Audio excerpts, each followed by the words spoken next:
Matthew chapter 26. Ang planong laban kay Jesus.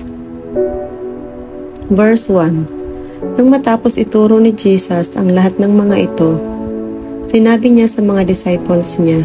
Verse 2. 2 araw na lang at Passover na. Sa araw na yon, ibibigay ang Son of Man sa mga kaaway niya para ipako sa krus.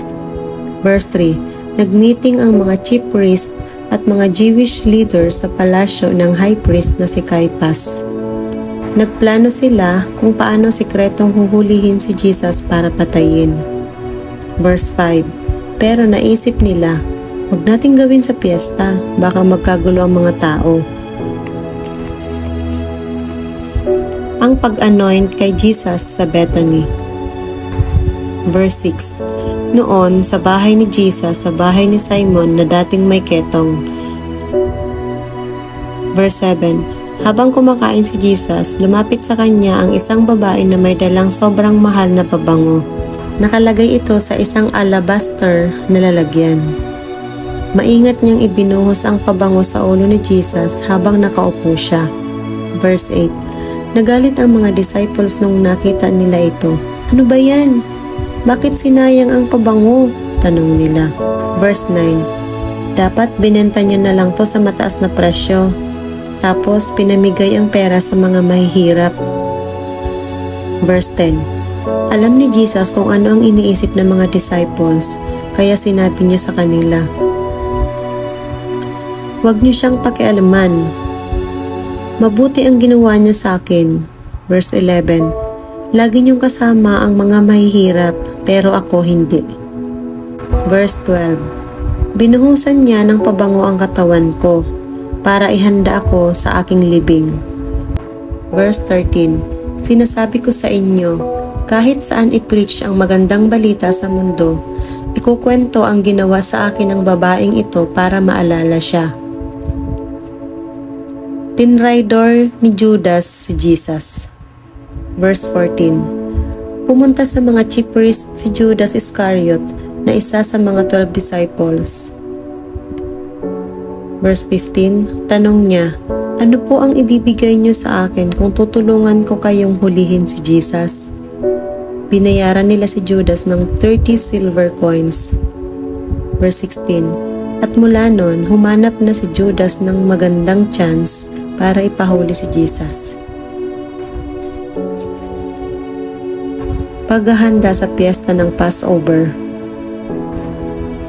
Verse 17. Sa unang araw ng piyesta ng unleavened bread, yung tinapay na walang pampalsa, lumapit ang mga disciples kay Jesus at tinanong siya, saan niyo po gustong i-celebrate ang Passover?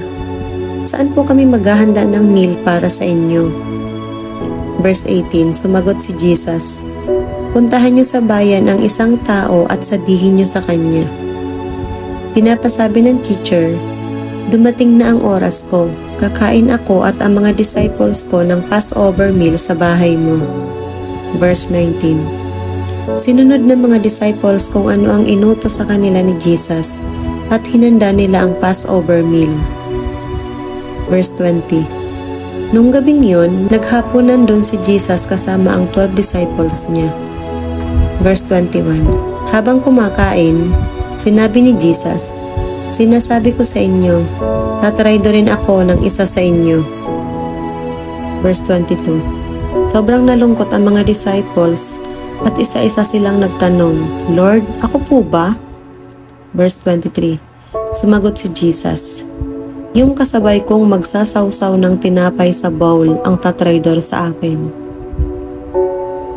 Verse 24. Mamamatay ang Son of Man gaya ng sinabi sa scriptures, pero grabe ang mangyayari sa taong magtatraidor sa kanya. Mabuti pang hindi na lang sana siya pinanganak.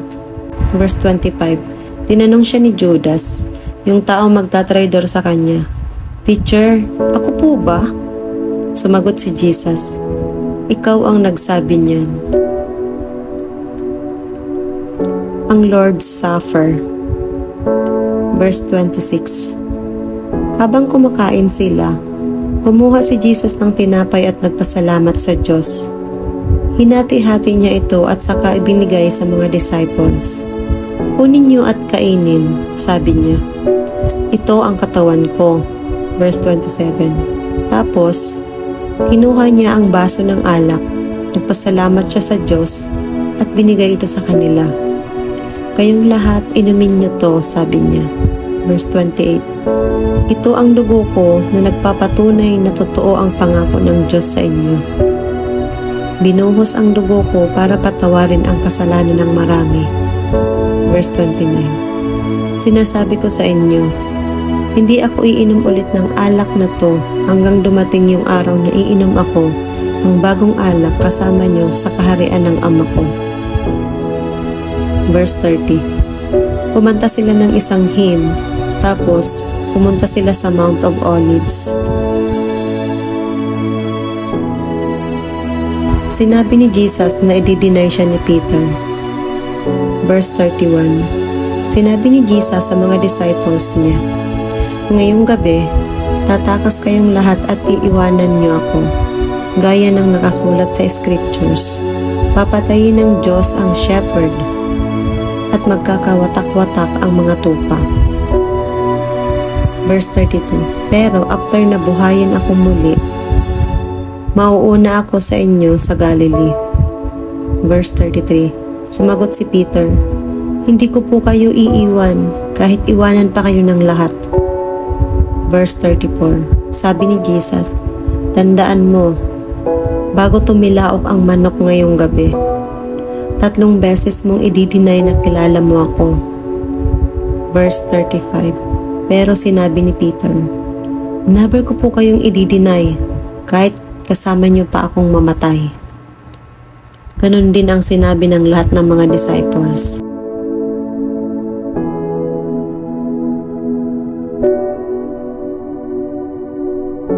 Nag-pray si Jesus sa Gethsemane. Verse 36. Pumunta si Jesus kasama mga disciples niya sa lugar na tinatawag na Gethsemane. Sinabi niya sa kanila, "Maupo muna kayo dito, magpipray ako banda doon." Verse 37. Sinama niya sina Peter at ang 2 anak ni Zebedee. Nalungkot si Jesus at sobrang na-stress siya. Verse 38. Kaya sinabi niya sa kanila, "Pakiramdam ko mamamatay ako sa grabing lungkot. Dito lang kayo at samahan niyo akong magbantay." Verse 39. Lumayo siya at nagpray na nakadapa sa lupa. "Tatay, please, kung pwede lang po, huwag ko sanang maranasan ang paghihirap na to. Pero hindi po ang gusto ko, kundi ang gusto niyo ang masunod." Verse 40. Pagbalik ni Jesus, nakita niyang natutulog ang 3 disciples. Sinabi niya kay Peter, "Hindi niyo pa kayang magbantay kasama ko kahit 1 oras lang?" Verse 41. "Huwag kayong matulog. Mag-pray kayo para hindi kayo mahulog sa tukso. Gustong sumunod ng espiritu, pero mahina ang laman." Verse 42. Lumayo uli si Jesus para mag-pray. "Tatay, kung kailangan ko po talagang maranasan ang paghihirap na to, yung gusto niyo po ang masunod." Verse 43. Bumalik siya uli at nadatnan na naman niyang natutulog ang mga disciples. Antok na antok kasi sila. Verse 44. Sa 3 beses, iniwan niya ang 3 disciples at nagpray. Ganon pa din ang prayer niya. Verse 45. Bumalik na naman siya sa mga disciples at sinabi, "Natutulog pa rin ba kayo? At nagpapahinga? Tingnan niyo, dumating na ang oras. Tatraydorin na ang Son of Man at ibibigay siya sa mga makakasalanan. Verse 46. Bumangon na kayo, tara na, nandito na ang magtatraydor sa akin." Ang paghuli kay Jesus. Verse 47. Nagsasalita pa si Jesus nang dumating si Judas, isa sa mga 12 disciples. Kasama niya ang maraming tao na may dalang mga patalim at pamalo. Pinadala sila ng mga chief priest at mga leaders. Verse 48. Binigyan ni Judas ng sign ang mga kasama niya. Ganito ha, kung sino ang hahalikan ko, siya ang huhulihin niyo. Verse 49. Nilapitan niya si Jesus at binati. Magandang gabi po, teacher. Sa kanya hinalikan. Verse 50. Sinabi ni Jesus sa kanya, Kaibigan, gawin mo na ang sadya mo. At sinunggaban nila si Jesus at hinuli. Verse 51. Biglang bumunot ng patalim ang isa sa mga kasama ni Jesus at tinaga ang tenga ng tauhan ng high priest, kaya naputol ang tenga nito. Verse 52. Itago mo ang patalim na yan, sabi ni Jesus. Ang nabubuhay sa patalim ay sa patalim mamamatay. Verse 53. Di mo ba alam na pwede akong humingi ng tulong sa aking ama? At padadalhan niya ako agad ng mas marami pa sa 12 na batalyon ng mga anghel? Verse 54. Pero kung ganon, paano matutupad ang scriptures na nagsasabing dapat mangyari to? Tapos sinabi niya sa mga tao, Kriminal ba ako? Bakit kailangan niyo pang magdala ng mga patalim at pamalo para hulihin ako? Araw-araw nakaupo ako nagtuturo sa temple, pero hindi niyo ako hinuli. Verse 56. Pero nangyari ang lahat ng to para matupad ang mga sinulat ng mga prophets sa scriptures. Tumakas ang mga disciples at iniwan siyang mag-isa.